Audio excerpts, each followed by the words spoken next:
As women of peace, GWUAN rejects NATO and its world view. NATO foments instability and exacerbates international conflict. It is irreconcilable with our principle of taking care of the world, a principle that we strive to affirm globally. Women make up half the world, and we refuse to be trivialised as collateral damage any longer. Here is part 2 of our meeting in The Hague, where women from all over the world join us to speak out about war and NATO.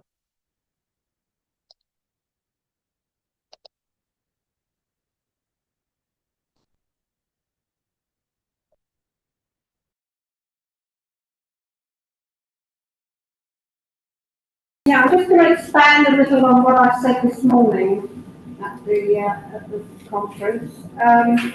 And I just want to add something just to start with, because I've been to The Hague once before. I came to Hague in the year 2000 because my previous activism has been involved with climate change. Now, I'm sure all of you are aware of the COPs that have been taking place over many, many years. We're now up to, I think, COP 29. Well, I came to the Hague Conference Centre in the year 2000 for COP 6. COP 6. And it's just been a downward spiral ever since. I mean, the COPs are now being held in oil states and in countries where they need to chop down huge great forests to put a road in. I mean, it's just going from bad to worse. And the reason I'm mentioning that particularly is because when we touched on earlier about how enormously militarism is affecting carbon emissions and the whole climate change activity. I mean, that really gets me on a huge number of reasons. Anyway, yeah, just to say a few words in Sophie's absence, because she's had to put it back to London. Because while she was still here, she was organising a protest outside the American Embassy, so she's got to be there and carry on organising that. Yeah, so I'm now living in Norfolk. I moved up to Norfolk in 1994 and carried on my activism, and then I joined Stop the War and CND, and I'm still involved with the local groups. And then through CND, I heard about nuclear weapons that we've got rid of from Lakenheath, which is an American base. It's supposed to be an RAF base, but it isn't, it's USAC. It's in Suffolk, and we got rid of, not me personally, I was involved in the campaign at the time, but CND waged a fantastic campaign locally, nationally, globally to get the American nukes got rid of.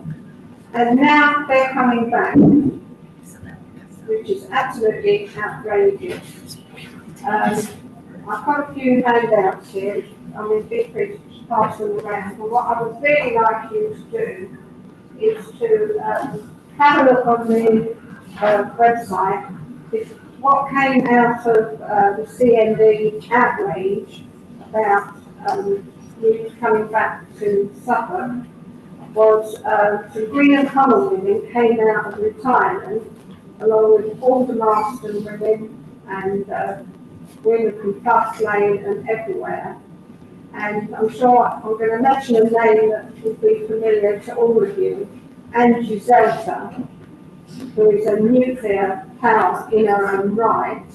She is still very active on the nuclear movement. And she's had the idea of forming a specific action group to deal with this issue. And it's the Lakenheath Alliance for Peace. we've already got, I think, about 200 groups signed up, and we're attracting not just anti-war and anti-nuclear groups, but we're attracting environmental groups, exile peace are signed up to it, because as we're all aware, this is affecting the planet on lots and lots of different issues. So the Later Peace and Life Peace was formed about 2 years ago, when we first heard about news coming back, and a small group of us have made countless trips to the Later Peace base and asked to speak to the base commander. That's not happened yet. Last year, in 2024, we organised a peace camp, actually outside, right at the base, and it worked very, very, very well. And we've done the same again this year, and it's much bigger and much better. And I know some of you also. Yeah, and also at the same time, we had an international peace conference in a tiny little village called West Road that even people in Suffolk have never heard of. And we filled the room with 100 people from literally all over the world. Some of our speakers this evening were there. So we had fantastic support. And my message to you now is that we're trying to get a massive protest organised at Lakenheath for 5,000 people plus. So if you want to protest about nukes, come to Lakenheath. Have a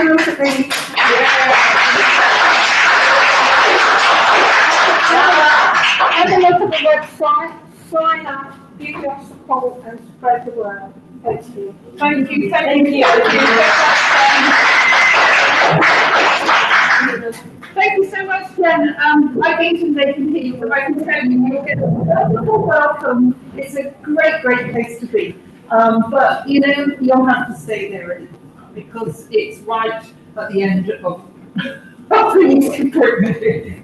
But it's also part of the propaganda game because it's not an RAF base, it's a US base. A couple of people haven't been able to come, but we have got Marinella from Italy, and she is from the Peacelink Association, Rete No More, Movimiento degli Africani. Is that correct? No, it's Peacelink Association and Rete No More. The other is other associations which are not. Okay, so Marinella from the Peacelink Association. Yes. Yes, I will be very short. Yes. Sorry.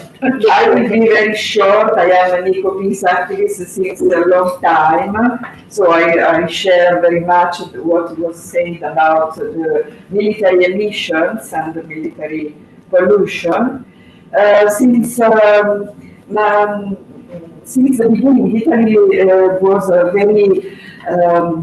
very silent member of NATO. We participated to all NATO wars and all the wars made by some members of NATO. We never missed any war since 1999. So it's really a shame that it's like that. I remind that the charter, the UN Charter, says that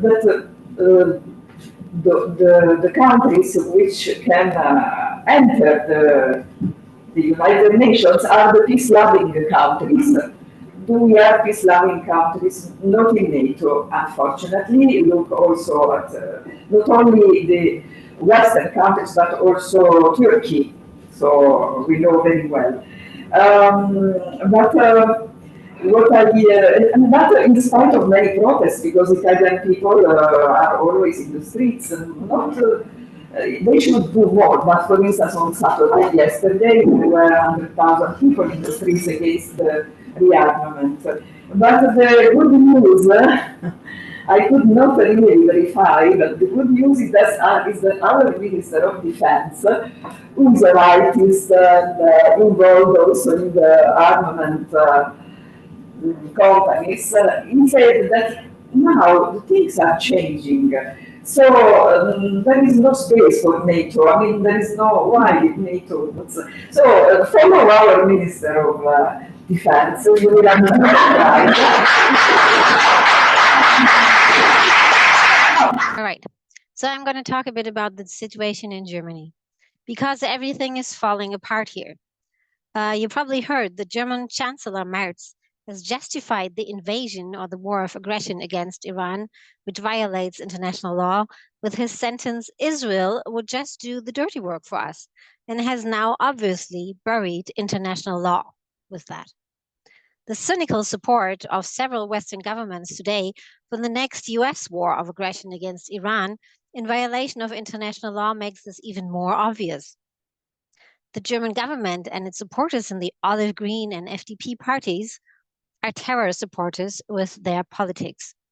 Basically, the Israeli government, as well as most NATO governments, have ignored international law for much longer, but they had at least tried to give their one-sided enforcement of interests a legal cover with R2P or rules-based order. That's all over now. Only the law of the jungle prevails, which hopefully won't take us back to the Stone Age. After all, there is already a criminal complaint against Mr. Merz and a call for his resignation because justifying a war of aggression is punishable offense under German law and is preparing for it or calling for it. However, it is questionable whether Germany still functions as a constitutional state.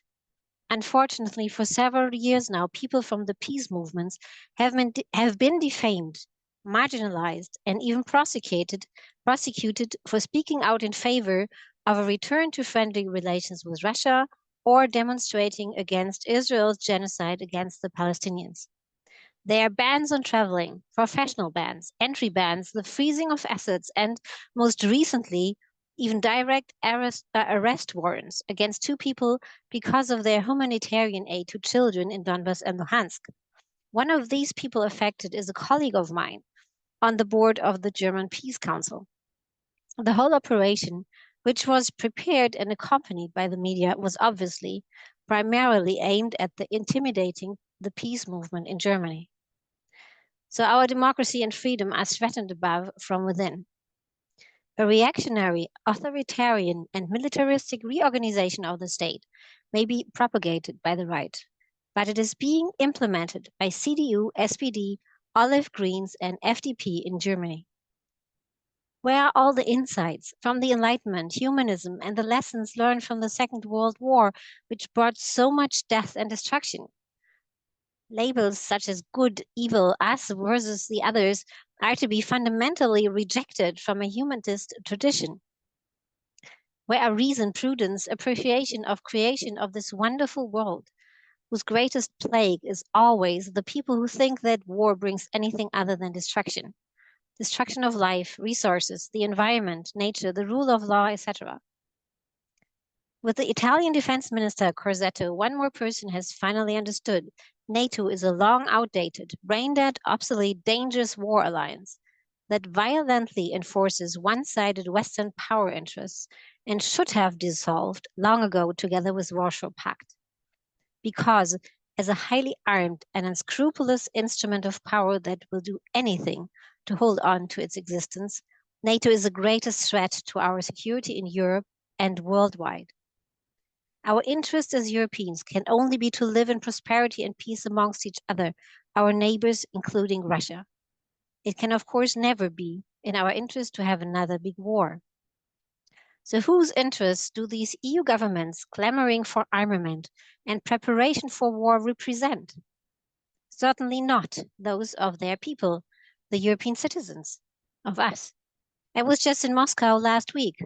Nobody there wants war either, just to live in peace. The situation is that the US administration has now realized that the unipolar world order is over. But even if it accepts a multipolar world order, its aim is to lead it, and it has little other means at its disposal than its military power and using it unscrupulously. The British and most EU governments seem almost as dangerous. as they are completely caught up in their own inability and unable to admit it or take a step back. They would rather tear down everything that was once considered as European achievements, such as freedom from war, freedom from need, of expression, and peaceful European integration, than admit their own mistakes. The UK, Germany, and France are in economic decline and want to take refuge in a war economy.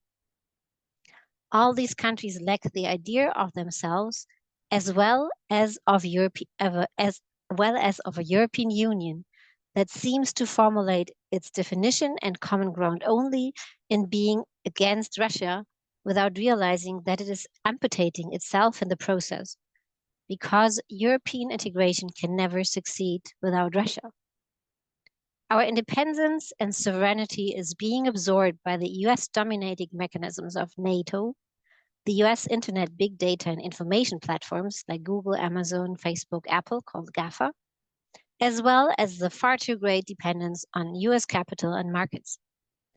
After Canada and Greenland, Trump will probably formulate his idea of integrating Western Europe into the United States next. However, nationalism as a counter-movement is not the solution either, but rather leads to mental narrowness. The dream, our dream, of a peaceful unification of the European continent as an independent neutral player and bridge between East and West seems more distant than ever now, and yet right now it would be exactly what is needed for a peaceful transition to a new world order. On the other hand, there is a threat of nuclear annihilation, because the category of thinking itself seems to have changed, so that nuclear weapons are no longer seen as a nuclear deterrent, but their actual use is increasingly to be found in the strategies of insane politicians who do not understand that they are triggering the destruction of all life on this planet. It goes without saying that we have therefore long been in an information war, in which established media no longer provide objective information. The best example is the war propaganda about the non-existent Iranian nuclear bomb, or the lie that Iran wants to attack Israel. You have to find objective information by yourself. This is still possible, thanks to alternative media platforms, but work is already underway to either regulate, take over, or switch them off. Let's appeal to common sense for the upcoming NATO summit, even if the chances are slim. The first step needs to be a clear rejection of Ukraine or any other country joining NATO. The eastward expansion, which is the cause of the rift between transatlanticists and Eurasians on our continent, must be reversed. Instead of rearmament, we need disarmament, starting with nuclear weapons, an end to nuclear sharing, the withdrawal of all US nuclear weapons from Europe instead of new missile deployments, and nuclear weapon-free zones in the Middle East and Europe and beyond. The 50th anniversary of Helsinki offers the opportunity for a new conference on security and cooperation in Europe, which can dissolve NATO and create a new system of collective security, including Russia, so that Ukraine is no longer misused as a battlefield. Thank you.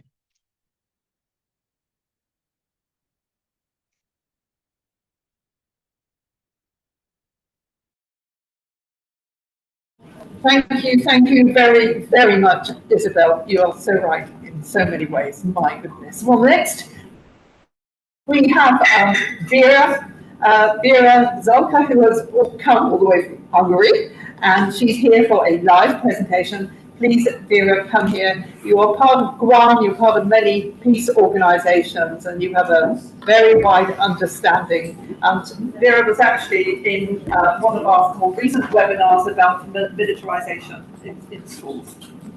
Thank you.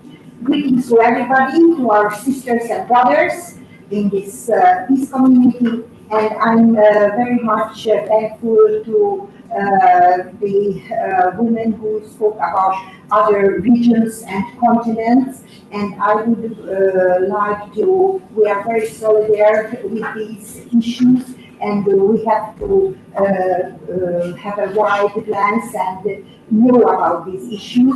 Now I'm going to talk about some European issues. So I come from Budapest. I'm a part of the System Critical Society of Hungary since 1989. I want to put before I start my following speech that wars are there where there is something to rob or to grab, and we must fight for the fair trade. Everybody must buy the goods from other countries, from other people. It's not a way, it's a colonialistic way just to go there and grab it. And not all goods of the world, of other countries and continents belong to the developed countries and developed world. So they must fight. We must fight for this. I have been participating in several social organizations under the umbrella of the World Social Forum, and we found that we have to unite these issues, the social issues, the peace issues, and the ecological issues. All these organizations should unite and work together. There is a great need to paradigm changes in our lives because the way the economical life is organized, it should be changed. It can't go on the way it goes right now. All the regularly coming crises and also such crises which they never solve, which we take on our backs from generations to generations, like housing, austerity, working condition problems. There is no money, they say, for such problems, and there is actually not political will to solve this. They don't want to solve this. Immediately when they want to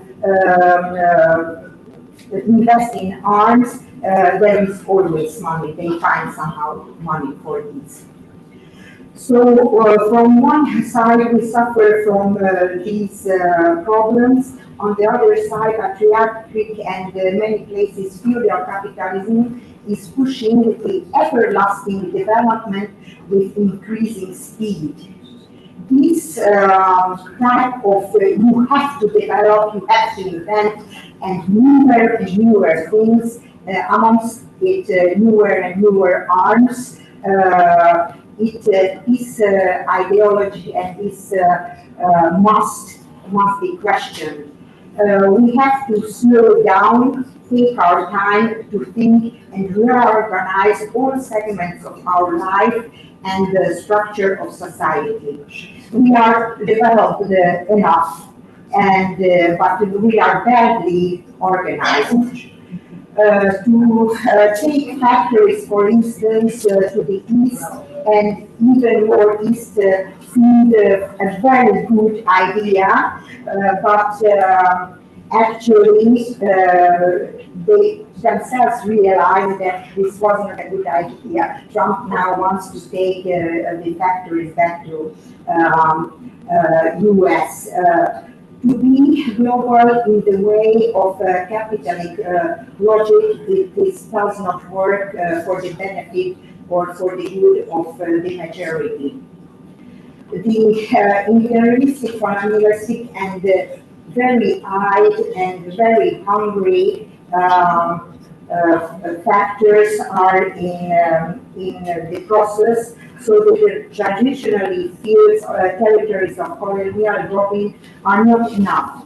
Europe should be conquered, economically weakened, and taken under the dictatorship of self-proclaimed circles and very influential self-proclaimed circles. We must resist this. We have to contact are EU, European countries, those who are not in the EU, so all European countries should be part of an new EU organization, not of that we have today.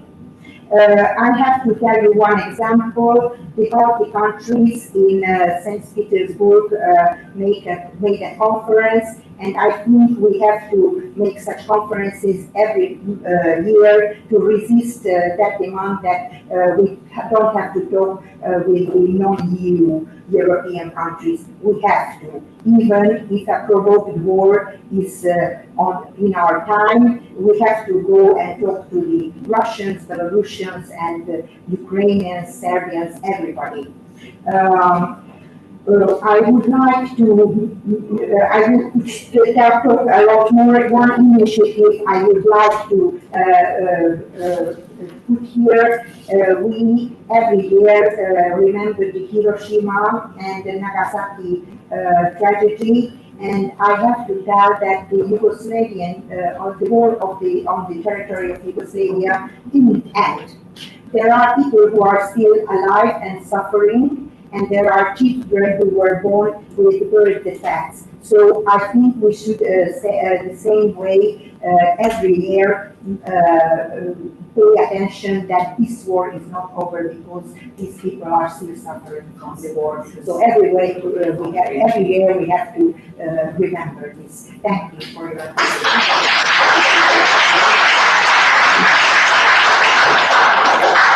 Thank you so very much, Vera. And you're right, the wars don't end with the date.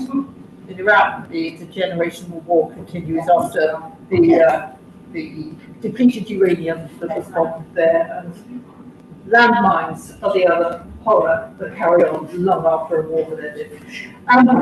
Thank you, Vera. Our next speaker was going to be Olga Kara, but Olga has run into some political troubles. Bless her, she's very outspoken in Belarus, and she's been speaking against militarization and across society, and they are taking her to court. So we forgive Olga for not being able to send us anything or for being here, because she has many, many pressures on her right now. Therefore, our next speaker is Neem from Ireland. I don't know if you're here. No, Neem. she is No. Okay. So then we'll move on next to Ingeborg. Ingeborg Brenes. Hello, Ingeborg. Can you hear us okay? Okay. So, dear Global Women for Peace United Against NATO, dear friends gathered in The Hague to protest against the world's by far biggest war machinery, the North Atlantic Treaty Organization, that with extreme post-Cold War hybris is making all-out efforts to assist the US in conquering a position of full-scale world dominance with total lack of respect for the rest of the world and for multilateralism. In today's gloomy and extremely scary world situation, we need each other more than ever in our shared struggle and unwavering hope for a world in peace. I'm therefore very happy to greet you from the Arctic, and very unhappy not to be able to greet you with a message from the North of peace, disarmament, and good East-West cooperation. The Nordic countries, figuring very high on international lists of democracy and freedom of expression, are frantically rearming, hardly accepting voices in the public sphere, protesting against this new neoliberal credo that weapons are the way to peace.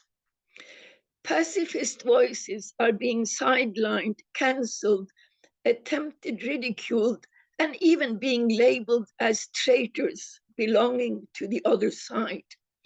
The war propaganda, not least the anti-Russia one, is heavy and blocks to a large degree people's access to the truth, even militarizing people's minds. The Arctic region's geographical proximity between the great powers and expanded access to a wide range of natural resources due to global warming causes increased interest and tension. The geopolitical situation has worsened dramatically by the Swedish and Finnish entry into NATO and the significant expansion of the number of US bases in the Nordic countries. Bilateral agreements have been signed for 47 American bases, so-called joint areas, in the Nordic countries. In Sweden, 17, Finland, 15, Norway, 12, and Denmark, 3. Additionally, Norway has for many years been considered NATO's eyes and ears in the north, with sophisticated American surveillance and espionage installations in the air, on land, at sea, and probably also in cyberspace, allowed over time by shifting governments. The almost total servility towards the United States is difficult to understand. It is time to get out of this dangerous polarized situation with one-sided enemy images of each other that only serves the military industry and its profiteers, and at risk leading to a full-scale Third World War. Militarization must be reduced and diplomacy and cooperation supported. In this context, the Arctic Council, the Organization for Security and Cooperation in Europe, and UN are extremely important. Let us all refer effectively to the UN Charter on Creating Peace by Peaceful Means, to Olof Palme's plan for common security, and Mikhail Gorbachev's dream of a common nuclear-free European home. And let us make sure that NATO's paragraph 13 be used. It indicates how to leave the North Atlantic Treaty Organization. It is actually easy. After a year of membership, just inform the government of the US and they will inform the others. Instead of the old patriarchal model of economic growth, militarism, competition, and confrontation with warfare over welfare, we acutely need to sharpen our strategic tools and instead build trust, international cooperation, solidarity, and a culture of peace. We actually need a feminist, humanistic, non-violent, and forceful revolutions. Friends, let us do it. Thank you. Yes. Why not? Thank you so much. Thank you so much. That was great. Right, where are we? I don't know where we are even now. What's going on? It's going to to Latin America. We're moving on. That's why I'm not. I shouldn't even be standing here. Donna. It's your turn. Okay, I'm done with Europe. We stand here. Okay. We have to go back to Africa because we didn't get a chance to play the video for Reem Abbas from Sudan. Yeah, that's fine. Yes. Let me just. So if we could have our tech team cue up the video for Reem. I'll just share a little bit about her.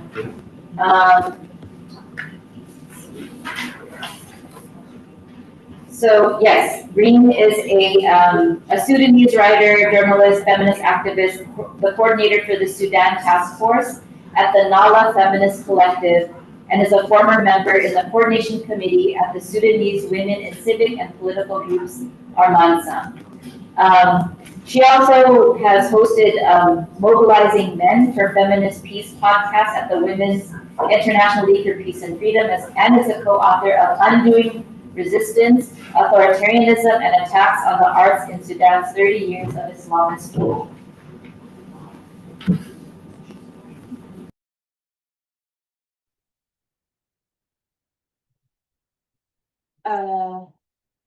Greetings of solidarity, of hope, of love. I would like to express my solidarity and my support to women all over the spreading world, to marginalized groups. And I would like to especially send my solidarity to the women of Gaza, the women of Iran, the women of Afghanistan, the women of the Democratic Republic of Congo, the women of Yemen, and many others. I wanted to focus my intervention on Sudan, where I'm from, because it's not getting as much attention as it should. Sudan has witnessed private war, but over the last 2 years, it has been witnessing a war that I see as not a political struggle, but as part of a larger imperialist struggle, mainly facilitated by growing imperialist force in the Middle East, the UAE, and supported by NATO alliances, or the NATO alliance, which supports this country, empowers it, and looks at it as an ally and as an implementer of its foreign policy in the Middle East. Sudan, 1/3 of the population of Sudan is now displaced, living as IDPs or living as refugees in neighboring countries and beyond.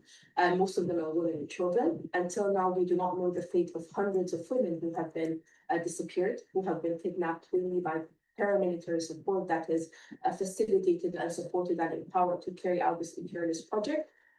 Hundreds of women or thousands of women have been forced into forced prostitution, have been taken in as sex slaves, have been detained, have been basically subjugated to the most, or subjected to the most horrendous crimes and violations. Many of them are now missing. Many of them have been gang raped. Many of them have been found in graves that were recently dug up. We don't know the fate of many of them. And this is just what we know right now. There's a lot that we don't know. What we do know is that they want to subjugate the people of Sudan. They want to displace all of it.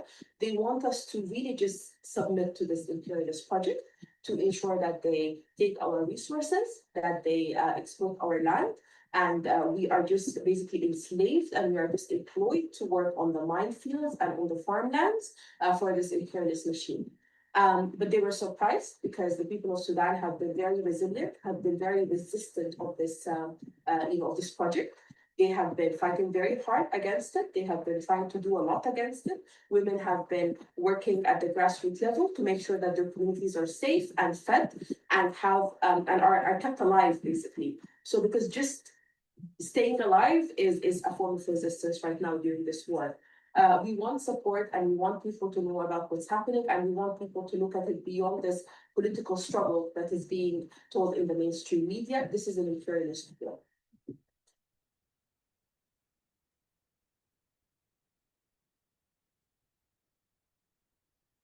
Okay, so now we have two more global regions. We'll now move on to Latin America. All of our speakers will be joining us online. Our first speaker comes to us from Mexico, Daniela González, with Observatorio de los Derechos Humanos de los Pueblos. So if we can have Daniela, you can unmute. Welcome and thank you for being here. Just before she comes on, please, if you want to go and get drinks, have some food, very quietly move in and out. We want to support these people who have given us this area as well. Nos toca ir también en el carro, pero nos da mucho gusto y mandamos un saludo desde el Observatorio de Derechos Humanos de los Pueblos, y saludamos este importante encuentro de mujeres globales unidas por la paz contra la OTAN. Es un honor para nosotras estar aquí compartiendo nuestra palabra con ustedes. Estados Unidos consigue con la presencia de la OTAN en América Latina una mayor venta de armas, adoctrinamiento de militares latinoamericanos y reduce la presencia de Rusia y China. La estrategia se orquesta deliberadamente entre la OTAN y el Comando Sur de combate unificado de las fuerzas de Estados Unidos que cubre la región latinoamericana y es implementada desde la administración de George Bush desde el 2001 hasta el 2009, incluyendo operaciones de apoyo, entrenamiento, inversiones y capacitación. Esta expansión es impulsada principalmente por Estados Unidos, que busca ejercer control geopolítico y económico en la zona, a pesar de argumentar razones de seguridad y de defensa democrática. El interés estadounidense se centra en mantener su hegemonía y evitar la aparición de un bloque de poder alternativo que desafíe su dominio global.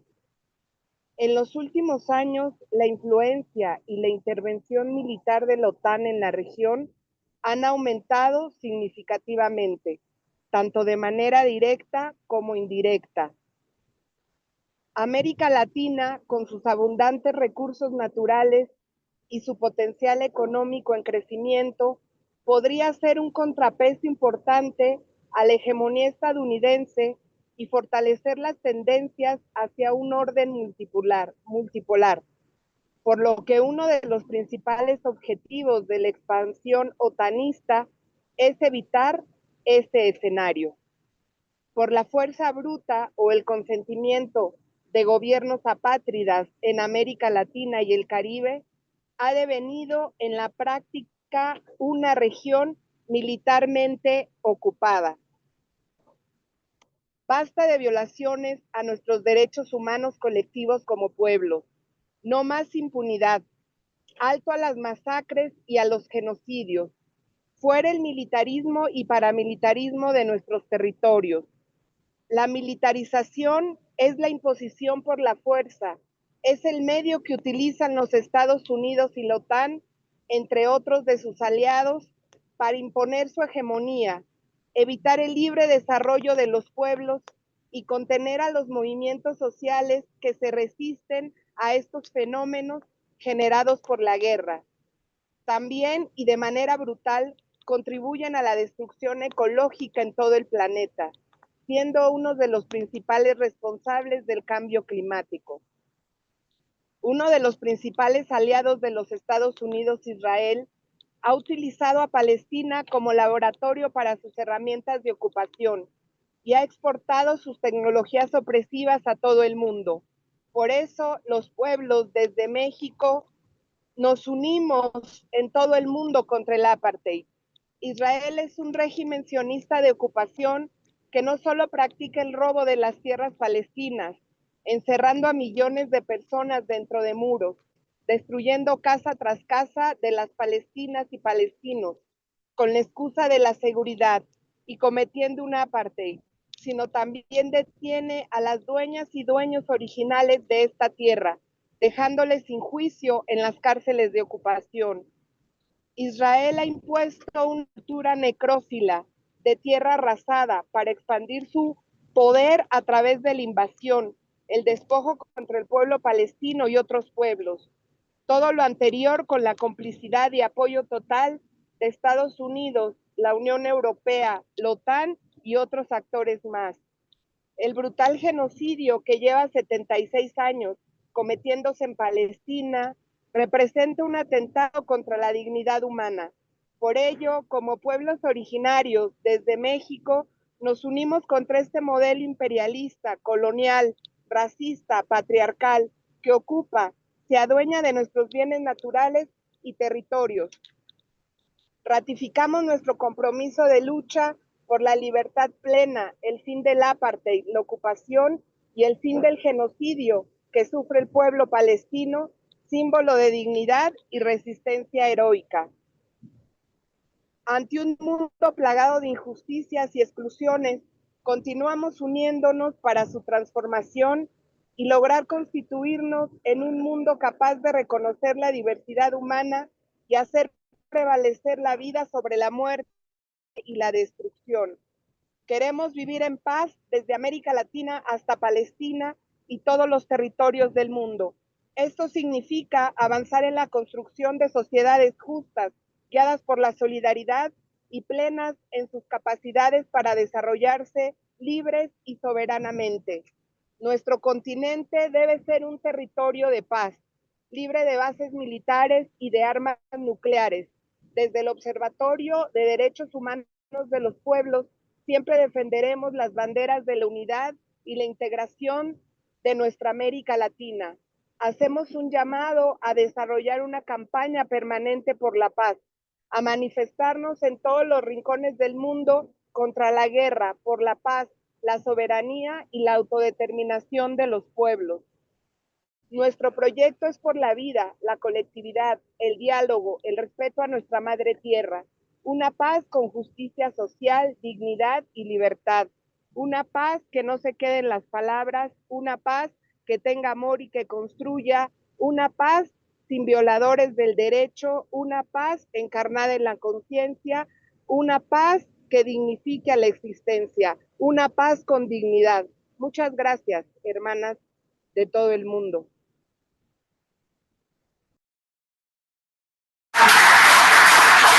Gracias, Daniela. So we did want to emphasize that when we asked speakers to contribute their messages of solidarity, we did encourage them to share it in their native language, but we didn't prepare to have it translated. So we do have a last-minute volunteer who can help summarize what she just shared. This is Carly Brooke, also with the Resist NATO Coalition. So Carly, if you could just share to everyone here the essence of, Daniela's message. Yeah. She talked about the intense resource and land extraction that is coming from occupied land that happens in the experience of the people through massacres and genocide. They're calling for militarism out of Latin America. The U.S. and its NATO allies are using Latin America to impose their hegemony, to contain movements of resistance and carrying out a brutal destruction of the environment. One of the key cases she talked about was Palestine, where Israel and its allies use Palestinians as a laboratory for destruction. They steal their homes, they take the land, and the people of the region in Latin America are uniting against Israel. She talked about how their homes are destroyed under apartheid conditions, and the original safekeepers of their land are being removed off of it. So who's responsible? The European Union, NATO, the United States, for all these years of genocide. And so indigenous people from Mexico are fighting an anti-patriarchal, anti-racist, anti-colonial fight, and they affirm their solidarity with the Palestinian people for dignity and resistance. This fight is really to preserve life. Resisting is just because we want a peace. Everyone wants to live in peace, from Mexico to Palestine, and to fight for sovereignty and independence. So it can't just be her organization, the Observatory for Human Rights of the People, Observatorio de los Derechos Humanos del Pueblo, calls for a permanent campaign for peace, where we manifest protests against war all over the world, for peace and dialogue, but not just a peace on paper, not just words, really peace with liberation, peace without human rights violations, peace with land, peace with dignity. And then she said, thank you, sisters. I wrote that. Okay. Up next, our next speaker comes to us from Costa Rica, Marcela Zamora Cruz.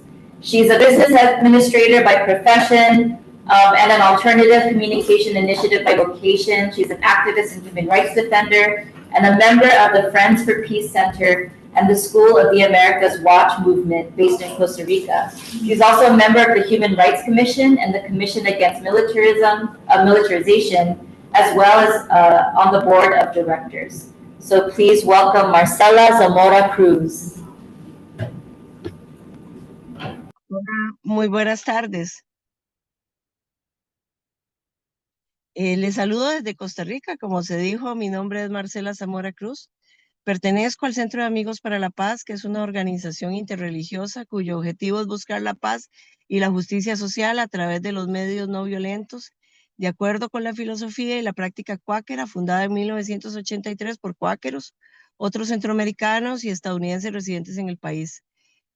Ahí nada más quiero hacer comentarlos que los cuáqueros se establecieron en Costa Rica en 1950 en el contexto de la Guerra de Corea, con la convicción de salir de Estados Unidos, que salir de Estados Unidos era necesario por sus principios, porque no solo sus esposos, hermanos, hijos y nietos eventualmente serían orillados a servir a la guerra, sino que sus impuestos contribuirían a las guerras en el mundo. Era su visión desde 1950. Como saben, Costa Rica es un país conocido por su política de neutralidad y abolición del ejército desde 1948, por lo que el país no tiene bases militares propias ni alberga oficialmente bases militares de Estados Unidos ni de la OTAN. Sin embargo, debido a su posición geoestratégica y geopolítica en Centroamérica, desde nuestra perspectiva ha existido y existe una influencia de potencias extranjeras en nuestra región, incluyendo la posible presencia indirecta de intereses vinculados a la OTAN. Por esto, aunque no hay bases militares de la OTAN en nuestro territorio, existen acuerdos de cooperación en seguridad que muestran una influencia indirecta de la Alianza Atlántica en nuestra región.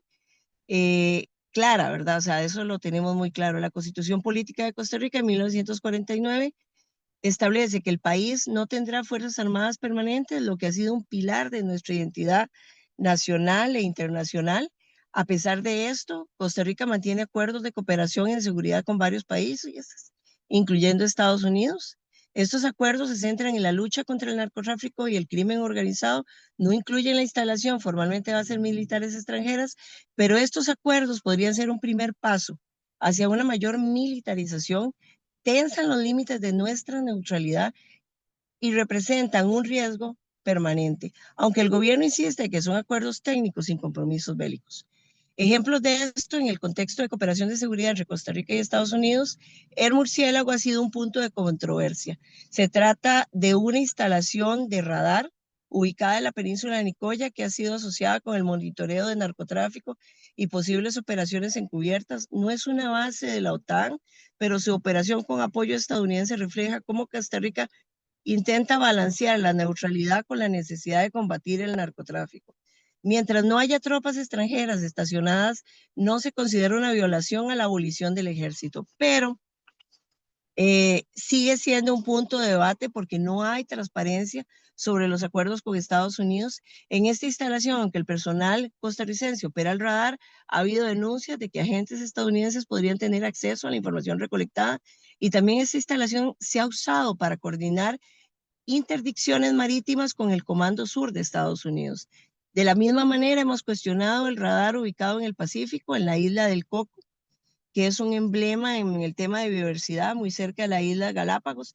Este radar fue financiado e instalado con el apoyo del Comando Sur de Estados Unidos en el marco de estos mismos acuerdos de seguridad para la lucha contra el narcotráfico y la protección de la biodiversidad. Sin embargo, los datos del radar podrían compartirse con agencias como la DEA, la CIA o el Comando Sur. No hay tropas estacionadas, pero sí ha habido visitas de asesores militares estadounidenses, y en un escenario de conflicto, Estados Unidos podría usar la infraestructura para fines de inteligencia regional. Además de estos dos radares, existen dos radares adicionales, uno en Punta Urica y otro en Barra del Colorado. Todos los radares están en posiciones estratégicas, los cuales juntos forman una red de vigilancia financiada y asesorada por Estados Unidos. Se conoce, tenemos la información de que Estados Unidos ha presionado para tener mayor acceso a los datos de radares costarricenses, y en 2022 se conoció que el radar de la isla del Coco podría integrarse a una red de vigilancia regional coordinada por Estados Unidos. Oponerse a las bases militares directas o indirectas, como las que tenemos nosotros de la OTAN, no es solo un acto político, es realmente una postura ética arraigada en la defensa de la vida y la dignidad. Las mujeres en nuestra diversidad encarnamos la resistencia a un sistema que prioriza la dominación sobre el cuidado colectivo. Nuestra lucha evidencia que la verdadera seguridad no surge de tanques y soldados, sino de sociedades comunitarias, sin desigualdades y libres de la violencia que ejerce el capitalismo sobre nuestras vidas y la vida de los nuestros. De verdad, les agradezco mucho que nos hayan invitado a estar acá. Para nosotros es un verdadero placer participar y seguirnos oponiendo o sea, fervientemente. Cuando se habla de Costa Rica se dice, pues aquí que hay mucha paz y que no hay bases y que no tenemos problemas, pero en realidad sí. O sea, en nuestras vidas está cruzado por todo lado esta influencia de la OTAN y por eso también decimos no a las bases militares. Muchas gracias.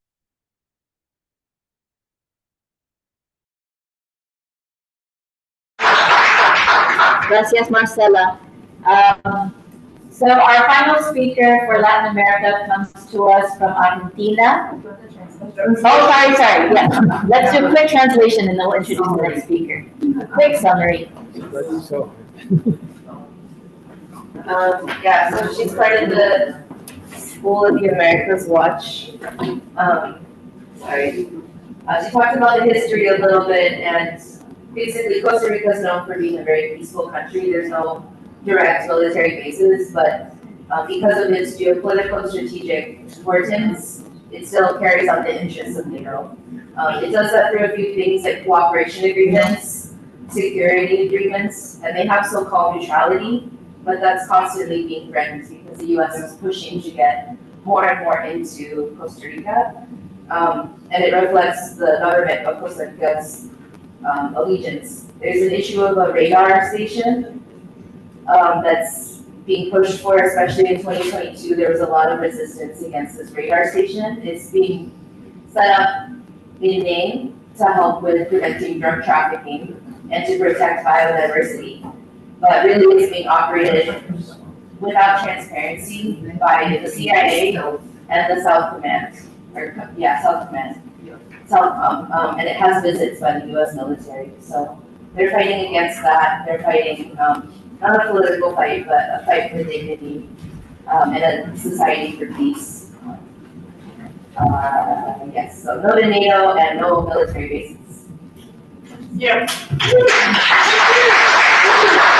you.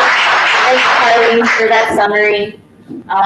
It's really great to hear all of the different struggles happening around the world and how women are resisting. I did also want to remind folks we will have this recorded, so we'll have access to come back and revisit some of these speeches and presentations again on a website at some point. So we'll make sure we send that information out to you all. So again, our next speaker coming to us from Argentina, Paula Gallo. She has a very long list of impressive involvements in many different organizations and projects. But the main one that I will share is that she's the co-president of Movasol, or Movement for Peace, Sovereignty, and Solidarity Among Peoples. So please welcome Paula.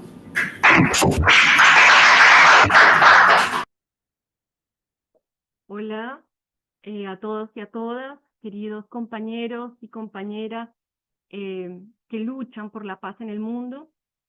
Reciban mi abrazo fuerte y lleno de cariño para ustedes desde la Argentina. Para mí es un honor poder estar aquí en esta juntanza por la paz contra la OTAN, en este llamado de las mujeres a que nos opongamos a una máquina de destrucción masiva que es la OTAN. Desde Argentina no puedo dejar de señalar que conocemos muy bien qué significa la OTAN en la vida de las personas, de los pueblos. Como ustedes lo saben seguramente, en la Argentina hay una base militar de la OTAN enorme en la isla Malvinas, en la Gran Malvinas. Esta base militar cumple una función determinante en conservar, mantener y proteger un estado colonial del Reino Unido de Gran Bretaña en nuestro país. Gracias a esa presencia, nuestros recursos estratégicos son expoliados y nuestro mar es contaminado y empobrecido, es saqueado. La base militar de la OTAN pone en riesgo la paz del Atlántico Sur y de todo el continente, pues es una base estratégica en todo el entramado de guerras de ocupación de la OTAN en el mundo. Argentina hoy es la muestra de que existe un laboratorio de la OTAN, un laboratorio que hemos calificado como un laboratorio de la muerte, de la guerra.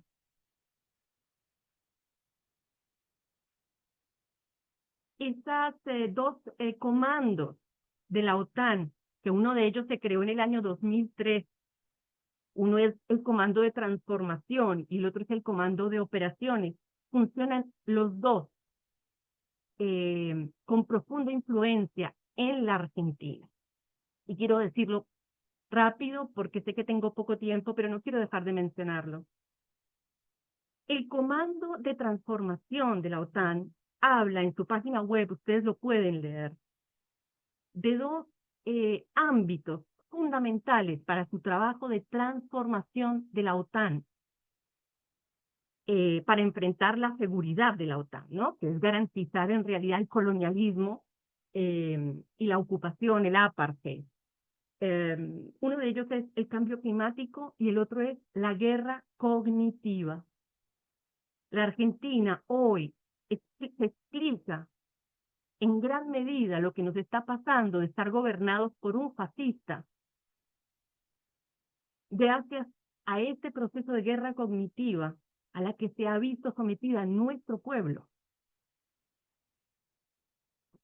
Esta guerra cognitiva ayudó a que este laboratorio de guerra que hoy está en la Argentina haya tenido sus efectos positivos y este gobierno haya pasado de un estatus de aliado extra-OTAN, como es la Argentina desde el año 98, a haber solicitado formalmente la inclusión como socio global de la OTAN.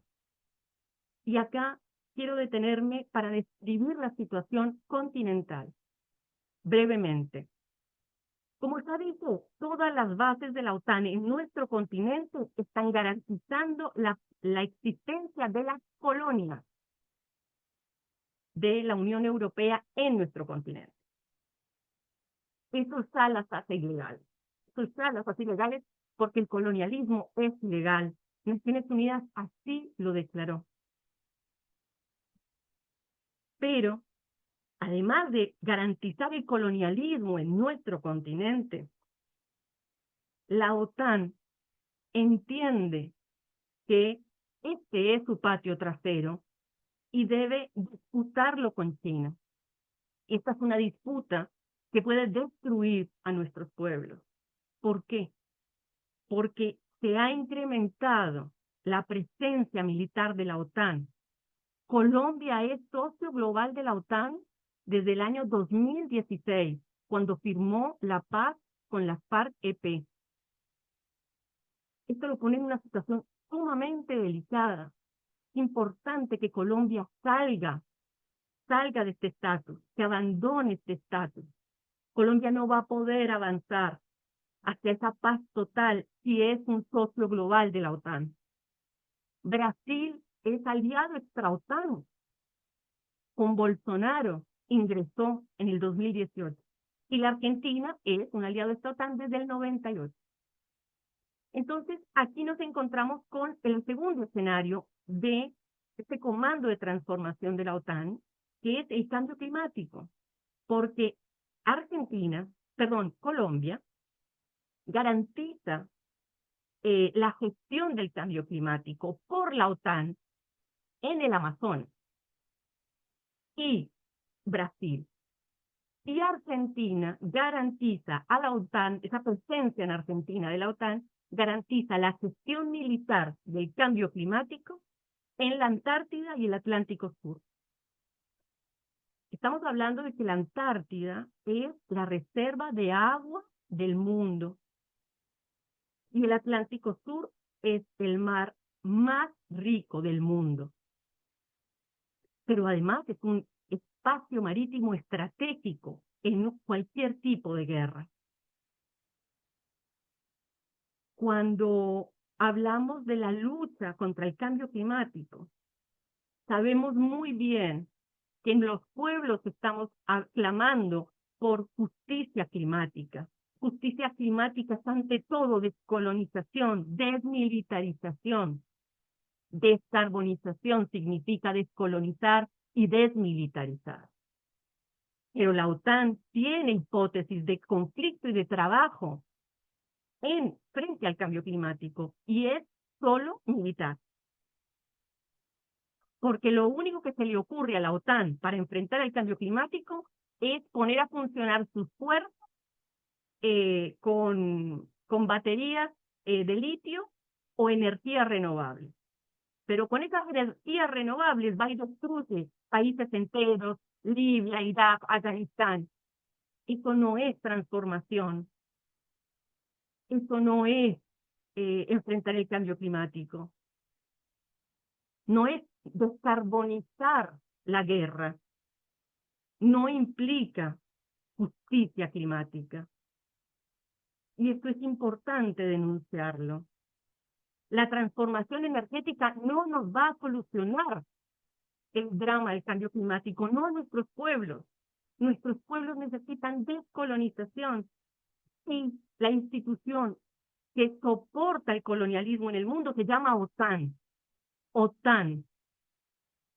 Desde lo profundo de mi corazón quiero decir Palestina libre.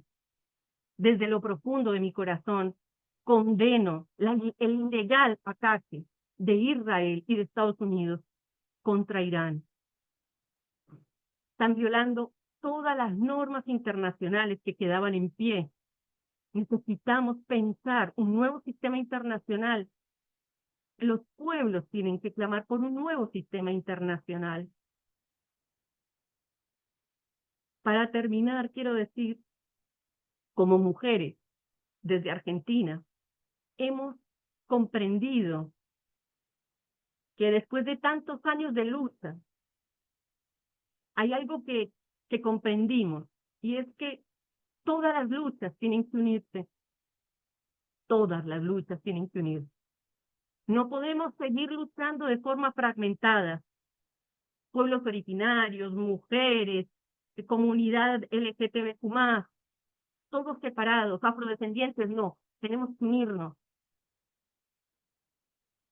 El movimiento de mujeres debe hablar de cambio climático, debe hablar de OTAN, debe denunciar la guerra, como también los pueblos originarios deben hablar de mujeres, de todos los asuntos. Necesitamos construir un gran movimiento en defensa de la humanidad.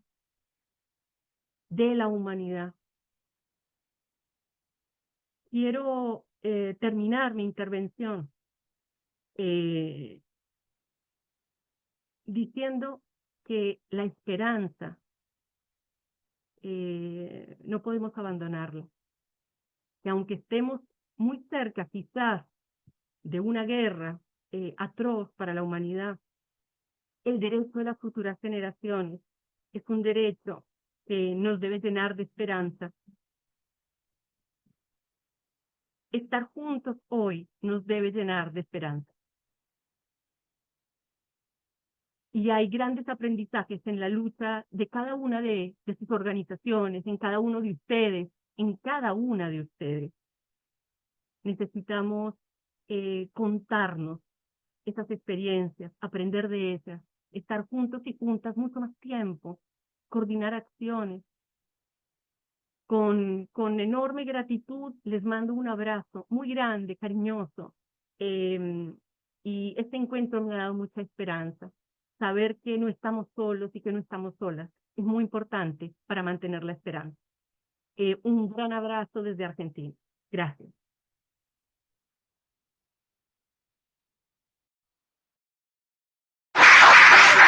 Gracias, Paula. So we'll have Kylie just briefly summarize her talk. So Paula's from Argentina, we just talked about it. Oh yeah, she said we already introduced her. She said that they know what OTAN or NATO means in their lives because there's a NATO military base in the, how do you say it, Maldives? Maldives, yeah, islands.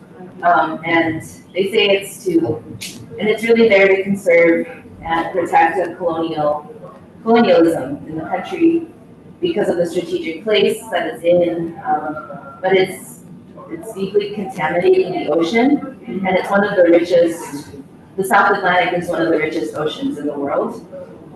So they're using Argentina again as a laboratory of death and war.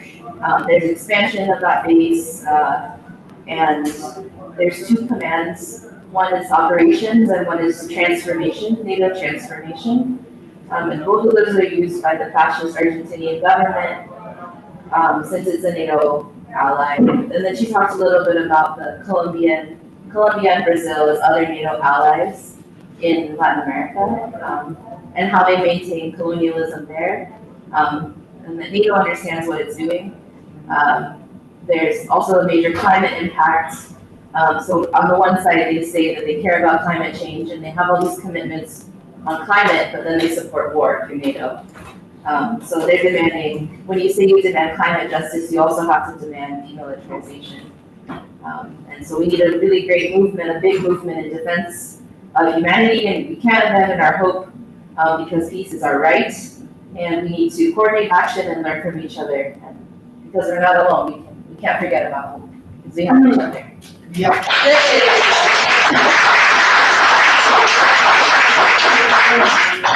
Okay, well, we're now moving on to a place that calls itself America, but of course it's not even half of America, but you know where I mean. And our first speaker is Anne Wright, an amazing woman who joined the US Army, became a colonel, and now is one of our greatest advocates for peace. She's everywhere, all at once. Anne Wright.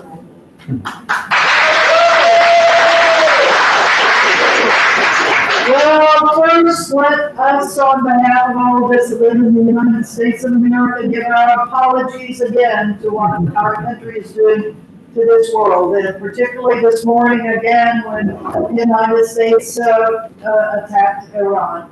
And the complicity that the United States has had on the genocide in Gaza, the complete, total, whatever Israel wants, Israel gets. So we apologize for it. We work hard every single day in Washington and in other places in the United States to try to stop our Congress, our elected officials, our president from doing what they do, but we've not been successful. And our apologies for that. I'll mention I'm wearing a t-shirt that says "For the Children of Gaza." I'm also part of the Gaza Freedom Flotilla. It's been sending ships to try to break the illegal Israeli naval blockade of Gaza.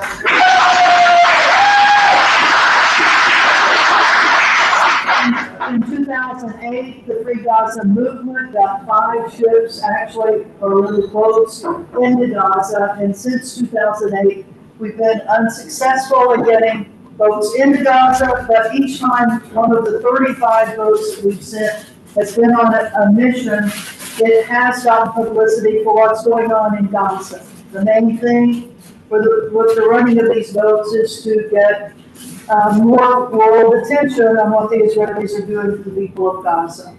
So it's a heavy heart that we today are recognizing that one more time the United States of America has broken international law, has killed, well, we don't know for sure if they've killed anybody yet, but it wasn't because they didn't want to. But certainly the Israelis will complete that task for them. We hope that organizations such as No to NATO will be effective in stopping this worldwide military organization that is fostering mayhem throughout the world. And what NATO is doing here in Europe is just a small part of what they will be doing in Asia and the Pacific after this. I live in Hawaii. I'm a colonizer, a settler colonizer of what should be the independent nation of Hawaii, but is part of the U.S. empire. Hawaii is one of the most militarized island groups in the world, with 5 military bases on the one island that I live on, and then a missile defense range on another island, and then a satellite system that's on a different island, and then the largest training area for the United States in the Pacific is located on yet one more island in Hawaii. We look at the territories of Guam, we look at Saipan, we look at Palau, we look at Micronesia, we look at the Marshall Islands. All of these nations, or all of these islands or territories are being super militarized now for what the United States over now 3 successive presidential administrations have said, the pivot to Asia. Well, the pivot to Asia is a terrible pivot that means not just, it's one thing to have economic competition, but it's another thing to say that that economic competition, and particularly when you're losing on it, which the United States is, that by golly, we'll just go after you militarily. And so this is why this whole thing of NATO and the NATO expansion to the Pacific is so important for us to recognize and to talk to our communities wherever they are about. So thank you all very much for coming all the way to The Hague today, and then all of our friends that are all over the world to participate with us as we say that global women united against NATO. No, global women for peace united against NATO.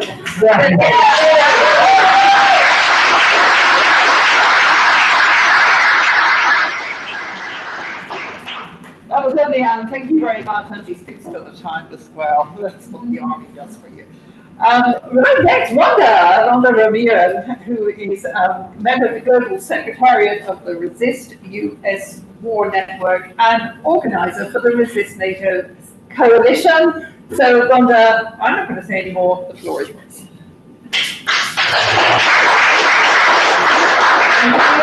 Thank you for inviting me to speak today. I'm Wanda Ramirez, born in Hawaii. Know very much about the militarization of our islands, but by the way of the Philippines. My family was driven out of its country by U.S. colonization and the lack of being able to have a life for themselves because of the Philippines being a neo-colony of the United States. And now we living in the United States and fighting from within the belly of the beast, like all of you, to be free from U.S. Military and war throughout the world. We're here today because, and we joined the Resist NATO Coalition because we know that NATO is really just an arm of the U.S. war machine and U.S. militarism. One of the things that we put out is our anti-militarism agenda.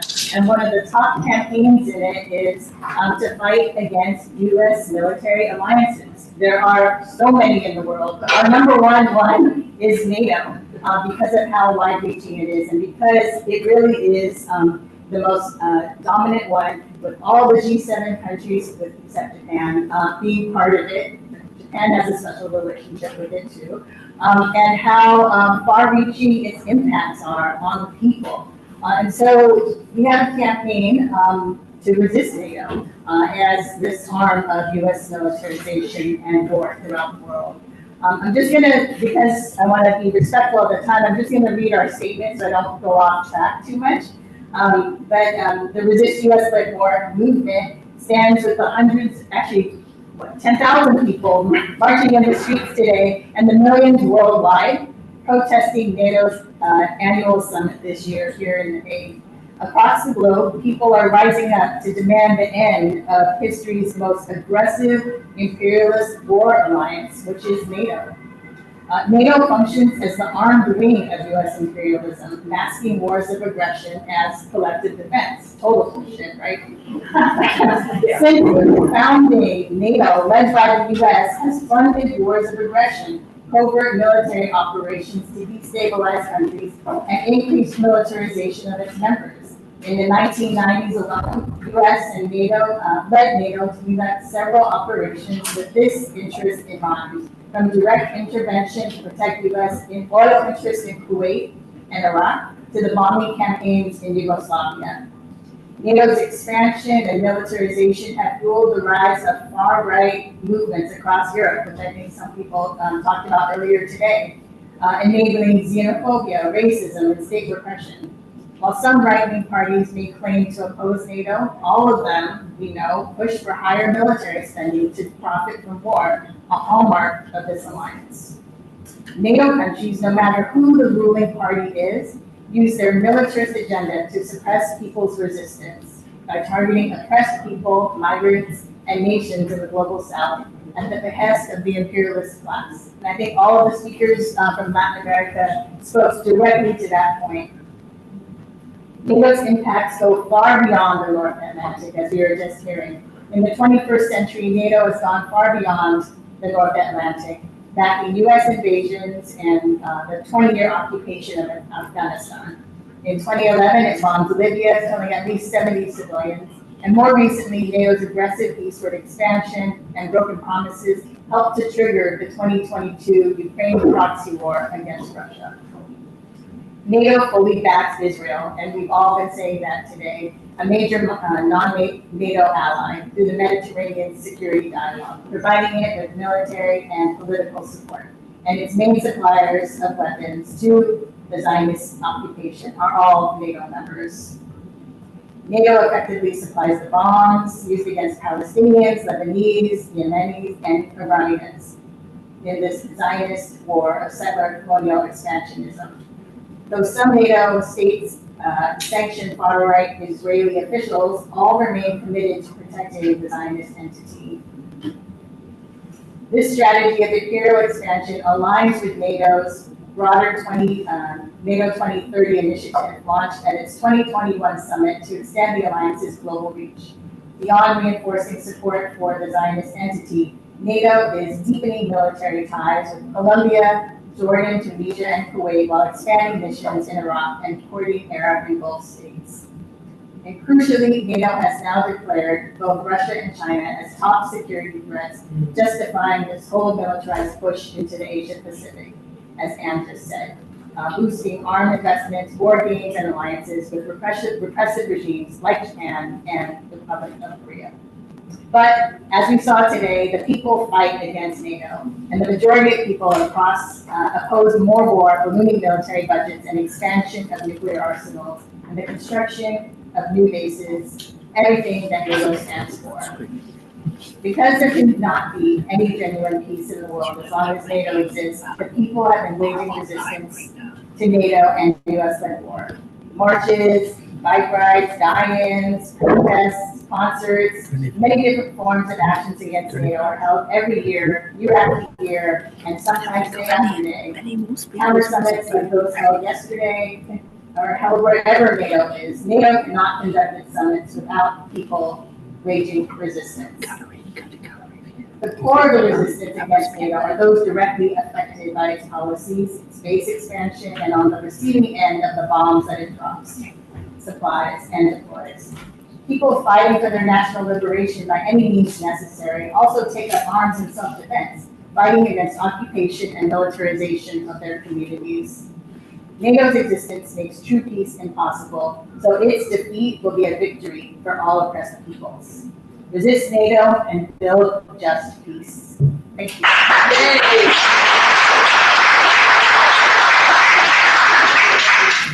Thank you very much, Rhonda. Yes, resist NATO, build justice. Our next speaker is actually pre-recorded. It's Margaret Kimberley. Are we lined up for Margaret Kimberley? Here she is. Margaret is executive editor and senior columnist of Black Agenda Report in the United States. She's the author of Prejudential, Black America and the Presidents, which I have actually read, and it is very, really revealing. Abraham Lincoln had slaves. She's also addressed the UN Security Council, is a member of the War Resistance League, and the Stop the Merchants of Death, as well as UNAP. Thank you very much. Margaret. Greetings. I'm Margaret Kimberley, and I'm speaking to you from New York City. I'm a member of the leadership bodies in the organizations, the Black Alliance for Peace and the United National Anti-War Coalition. I thank the organizers of this event for inviting me to say, all over the world, women say no to NATO. Despite what I was told about the benevolent nature of NATO, member nations of this organization have committed many crimes, ranging from the destruction of the state of Yugoslavia to the destruction of Libya and the destabilization of governments around the world. This structure is a means of giving the US and its junior partners military and political power over the people of the world. It's interesting that the North Atlantic Treaty Organization has made the South American nation of Colombia a global partner. NATO has also claimed Africa as part of its southern neighborhood. Of course, we can also ask why there is a US military presence in South America or Africa at all. But there are more than 800 US and NATO military bases around the world. When NATO was founded in 1949, much of the global South was still under colonial control. The US and European nations such as Britain, France, Portugal, the Netherlands, which colonized much of the world, were all founding members. NATO is a relic of the Cold War, which supposedly ended with the collapse of the Soviet Union in the early 1990s. We were told that the world needed NATO for protection against the USSR and its Warsaw Pact allies. By that logic, NATO should have ceased to exist, but instead it has grown. Since 1999, former Warsaw Pact states such as Poland, Hungary, Bulgaria, Romania, and the Czech Republic joined NATO, as have former Soviet republics Estonia, Lithuania, and Latvia, along with the new states created from the destruction of Yugoslavia. Slovenia, North Macedonia, Montenegro, and Croatia, along with Albania, have all joined NATO. In addition, Sweden and Finland joined in recent years and gave up the neutrality that kept their countries safe and joined the dangerous and forever escalating proxy war in Ukraine. Colonial control is still the driving force behind NATO's existence, and global South nations are not the only ones being colonized. Donald Trump is as strong a supporter of NATO as any other US president. He differs only in demanding that member countries spend more money on their militaries, and they do as they are told. Europeans live under ever worsening austerity, with their once strong welfare state safety nets being weakened as a result of expenditures on war making. Of course, military spending is more than half of all budget expenditures in the US, and people here suffer as their needs go unmet. We've recently seen escalations in Ukraine as Western nations openly said they would extend their attacks into Russia. The risk of a hot war between two nuclear-armed superpowers is only increasing. NATO is an offensive force, one that continues feeding the military-industrial complex and depriving people of their rights to self-determination. The U.S. Africa Command, AFRICOM, and all of the U.S. military command structure are designed to do just that. Whether Trump keeps AFRICOM as a standalone command is irrelevant. The goal is to keep African nations weak with compromised leaders who will do the West's bidding. That is why the Alliance of Sahel States and the leadership of Captain Ibrahim Traore in Burkina Faso are viewed as such a threat. True independence for Africa and other peoples is not in the interest of the collective West. We must say no to NATO, which wreaks havoc from Northern Europe to Southern Africa. The existence of humanity and the planet depend upon our opposition to this dangerous structure. Thank you very much.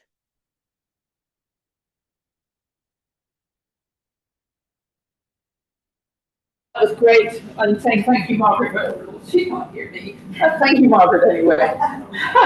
Next up is a lady from Canada, Kimberly Gomery. She's from Montreal. She's passionate about social justice, peace, animal rights, and the rights of nature. She founded Montreal for a World Beyond War in 2021, and she's been focused almost entirely on peace work since then. She has been taking part in the global march to Gaza, and I think she recorded this before she went, so we really hope she's okay. Okay, come in.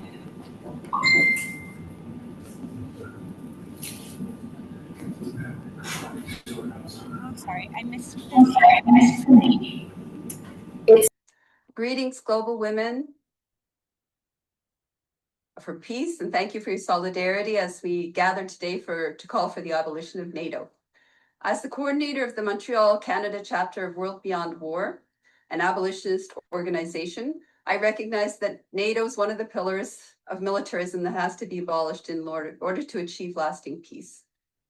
Here in Canada, we had federal elections in May 2025, which coincided with a huge brouhaha because the US imposed heavy tariffs on Canadian goods and Trump was threatening to annex Canada as a 51st state. The new leader of the Liberal Party, Mark Carney, campaigned as a bulwark against US hegemony. Alas, once the elections were over, Canada recommenced pandering to the US's military delusions of conquest. For example, Trump is planning to build a Golden Dome, anti-missile shield in the images of Israel's Iron Dome, a sure sign that the US is preparing to attack other countries. And Trump has reported that Canada is negotiating to be protected by that dome. Although in actual fact, it is more likely that the trade tariffs are a way to strong-arm Carney into giving the US a loan for part of the costs, which are estimated to double the US's existing debt of $37 trillion. According to the World Beyond Wars Mapping Militarism Study, there are currently 16 wars in the world involving 45 nations. Of those, the worst 6 include the war in Myanmar, the war in Ethiopia, the war in Ukraine, the war in South Sudan and Sudan, the war in Palestine, now spreading into Syria, Yemen, and the rest of Western Asia, and the wars in over a dozen nations of North Africa. Canada will remain the US's sycophantic partner in war crime as long as it remains a NATO member whose military is deeply, deeply embedded in the US military. We are already, for all intents and purposes, a 51st state, at least militarily. Canadians routinely participate in US-led wars, and if ever the US were to declare war on Canada, our own military would be participating in bombing us. Canada still has some vestiges of what could be called anti-war and independent foreign policy. For example, Canada is a member of the International Criminal Court. Canada is party to the Convention on Cluster Munitions, while the US is not. Canada does not itself hold nuclear weapons. However, neither country is party to the Treaty on the Prohibition of Nuclear Weapons, and neither country recognizes the nation of Palestine, and that's very significant. To conclude, Canada has made a grave error in joining NATO and in throwing in its lot with violent and deranged nations. Our broken first past the post electoral system creates short-term thinking in which two parties take turns ruling and sharing four-year terms. But if we had long-term vision, we would certainly understand that being a member of NATO is playing with the lives of our children and future generations in a form of Russian roulette, in which every year in which we remain a member of NATO brings us closer to nuclear Armageddon. We have to break away from the US militarily, ideologically, and embrace a new vision, well, actually an ancient indigenous worldview in which our collective humanity and not hegemony is paramount. We're all brothers and sisters in a vulnerable planet, and there's room for all of us. But in the future, we must create. There's no room for hate, no room for war, no room for fascism, and no room for NATO. Thank you. Free Palestine.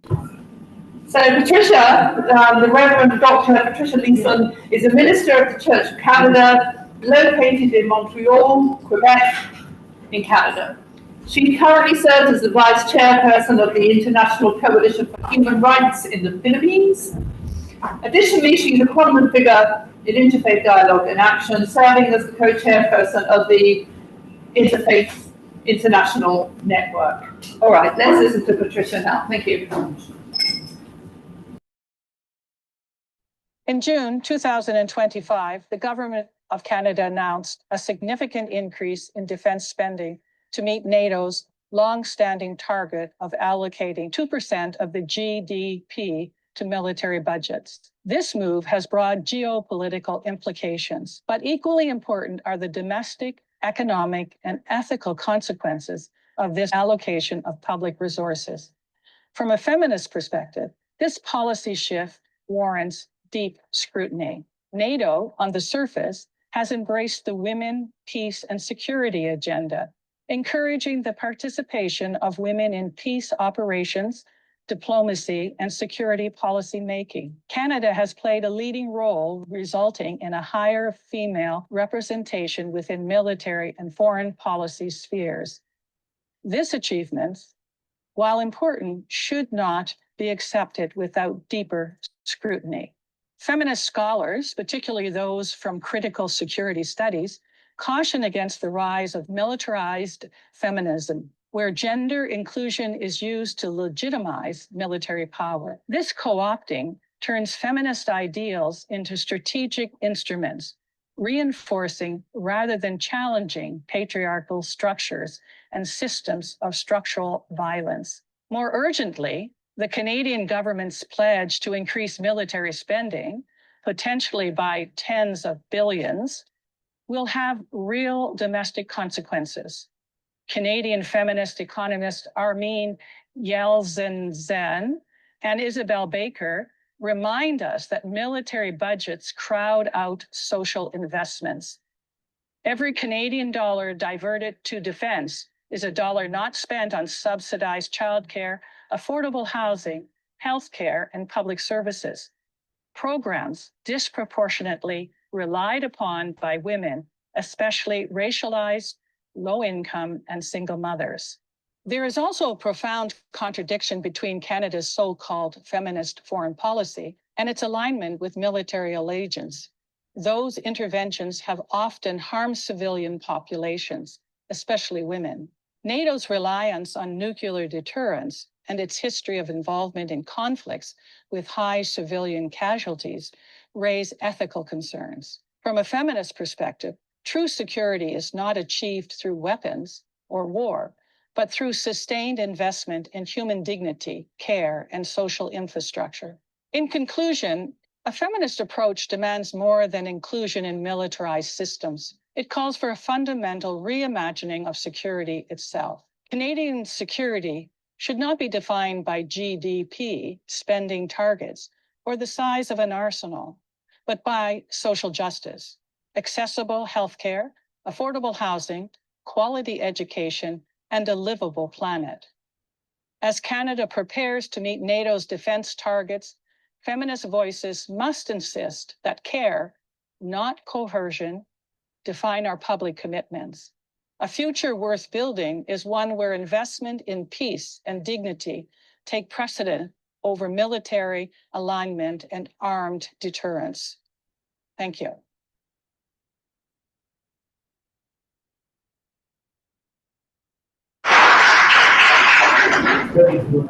Well, I hope you enjoyed our evening. I hope you found it was informative. I hope you realise how joined up we women are becoming, and we need more of this.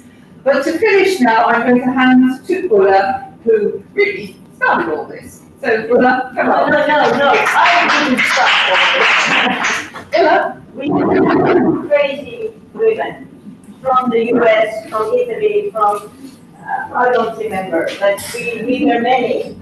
And of course it was a small group that came up with the idea, but we would never have managed without all the other crazy women joining us. But this was a very long session, but we did it on purpose. Because many of these women are sitting in their regions and thinking, oh God, am I alone? Have I the strength to continue? And their voices are not heard. And if we would have had like a session with 10 speakers, having half an hour or 10 minutes or 20 minutes, the other women would not have been heard. And we know that some of the speeches were much longer than we actually thought in the beginning, because we said 3 to 4 minutes, maximum 5. But you saw how much they had to say, and they need this space, and that is why GWUAN after this must continue this. But then we have to concentrate on a region or an issue and have space also for the audience, for a floor is open. And have again a little bit longer, but not half an hour speeches, in order that we can connect all these women that are sitting there and giving them this feeling we are not alone. The next NATO summit will be held in Turkey. Yeah, you did. We go. Okay, Marinella, you take us there. But it is a challenge because we had 2 women from Turkey in the very beginning with us. They are not anymore. I tried to get photos, no. But there is a very strong, of course, Middle East movement. And if we can join up with them, it's going to be great. And this is, of course, the question of are we still alive? Or, which is a better, much better option, has the Italian defense minister got fed up with this outdated NATO and taken this article, was it 5, to get out. And this is Marinella took so little space here in her speech because she got afraid when I said we have to be short. And then you short and they do nothing. The main message was this, and now you have the task. Marinella promised that she would make a document, a letter to the defense minister and to the Italian members of parliament, that we suggest that they take this article to get out of NATO, and they have the support of not only the women, all of our friends. I took it up with World Beyond War had a meeting there, and they have also sections all over the world. And of course, they have to see the document. But they said they would also circulate it. You saw at the beginning of the display, photo display, how many supporters logos we had at the beginning. And that was made in like 5 days because we were running out of time. So if we have 2 weeks, we can get a lot of organizations behind it. If we collect organizations and not people. So first thing we should check what is yes. How, why is it this? And then it would be a provocative letter. Yes, it must be. We were very happy because this is a provocative letter. Yes, but we circulate it when you have it. Yes, we will check exactly. And then I want to give the floor also to Italy, because the Italian women were so strong in Brussels when we were there. I understand now you have hands full with other subjects, so you couldn't come here. But we have an artist who was also performing in Brussels, and you have to introduce yourself. And we give the last comments to Italy. Thank you. I will read 2 poems. We talked about Hiroshima, and I don't remember the speaker, but she said, let's not forget it. And this is something that I do every year with other in Rome, where I more or less live. And it's become something, I tell you, very formal, almost without sense, because every time I look at the Japanese ambassador with his straight face, how can he have such a reaction, when his people, I mean his own kin, his own, has been so devastated. it's become like commemorating, you know, the war cemeteries with all these white crosses that I mean, the persons there, right? But they don't mean anything anymore, you know. And so we try with both performances and with things in which I invite every country to do, even without performances, but do something to never forget 1945 Hiroshima. It's midday. A rumble in the sky. USA pilot.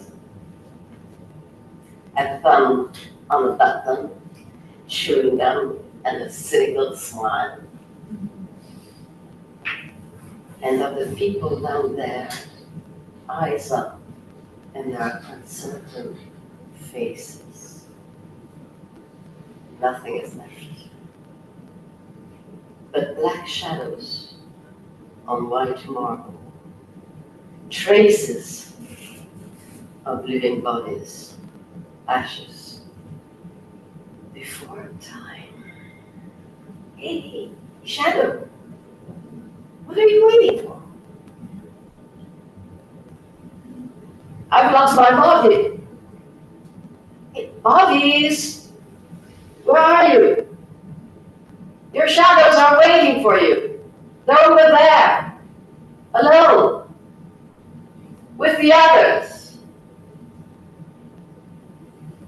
And even then, everyone cried, war, war, war, never again.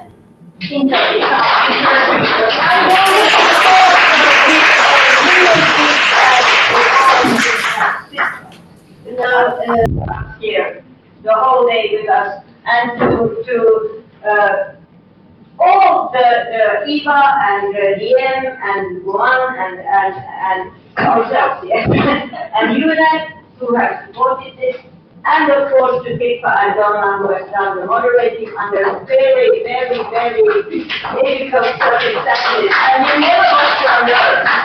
I'm going to